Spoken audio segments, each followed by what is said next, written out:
आज Doubtnut app download करें। Doubtnut पर अपने सभी गणित, रसायन विज्ञान, भौतिक विज्ञान और जीव विज्ञान के डाउट्स का करो सफाया। बस प्रश्न की फोटो खींचो, एक ही प्रश्न को क्रॉप करो और तुरंत वीडियो सोल्यूशन पाओ। अभी डाउनलोड करें। क्वेश्चन हमारे पास है कि एक कण वृत्तीय पथ में मंदित गति कर रहा है। तो इस तरह सही कथन का चयन हमें करना है, जहां पर बोला है कि कोणीय संवेग नियत रहता है। दूसरा बोला है त्वरण एक ही दिशा केंद्र की ओर रहती है। तीसरा, कण सर्पिलाकार गति करता है, त्रिज्या कम होती रहती है। और चौथा है कोणीय संवेग की दिशा नियत रहती है, ये कहा जा रहा है। तो सही कथन कौन सा होगा वो हमें समझना है। तो इसके लिए हम क्या लें, सबसे पहले हमने एक वृत्तीय पथ ले लिया। ठीक है, वृत्तीय पथ के लिए अगर हम उसके केंद्र को प्रदर्शित करें, बिंदु ओ से प्रदर्शित किया, उसके लिए उसकी त्रिज्या को स्मॉल आर से हम प्रदर्शित करते हैं और उस कण के लिए उसकी स्थिति को मान लीजिए हमने यहाँ पर बना रखा।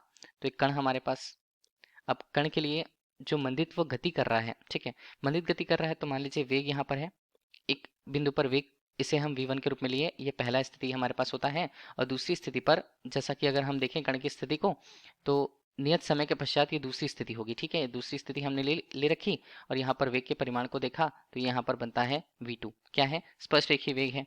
तो ये कौन से समय अंतराल पे मिलता है, ये डेल टी समय अंतराल पे अगर हमें मिलता है। ठीक है, ये स्थिति है कि वो पथ में मंदित गति कर रहा है। ठीक, अगर हम ये बात करें त्वरण के लिए, किसी कण का त्वरण किस तरह से होगा, तो हमेशा जो त्वरण की जो दिशा होती है, ठीक है, वृत्तीय पथ में गति करते हुए किसी कण के लिए उसके त्वरण की जो दिशा होती है वो एक रूप से त्रिज्यीय अंदर की ओर हमेशा होती है, जिसे हम अभिकेंद्र त्वरण कहते हैं। यहाँ पर त्वरण की दिशा ए, जिसे हम अभिकेंद्र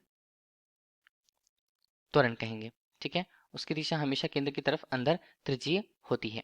ठीक, तो ये तो हुआ त्रिज्यीय ओर पर। और अगर हम उसे स्पर्श रेखीय रूप में देखें, तो स्पर्श रेखीय स्थिति पर जो त्वरण का मान होगा वो ए के रूप में क्या हो जाएगा, ए अगर हम स्पर्श रेखीय बोल रहे हैं, टेंजेंशियल हम बोल रहे हैं, तो एटी का मान यहाँ पर क्या होना चाहिए, एटी का मान हमारे पास ऋणात्मक होना चाहिए। ठीक है, तो एटी का मान ऋणात्मक होगा, तभी वेग का मान यहाँ पर क्या हो रहा है, वो कम हो रहा है।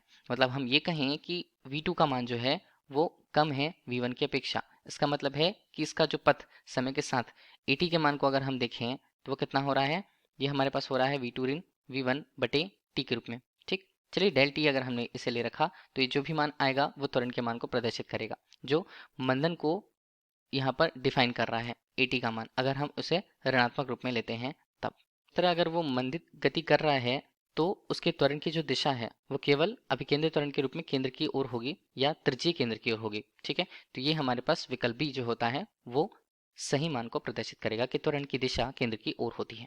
Thank you. कक्षा 6 से 12वीं से लेकर नीट, IIT, JEE वो एडवांस के लेवल तक 1 करोड़ से ज्यादा छात्रों का भरोसा। आज ही डाउनलोड करें डाउटनेट ऐप या व्हाट्सएप करें अपने सारे डाउट्स 8400 400 400 पर।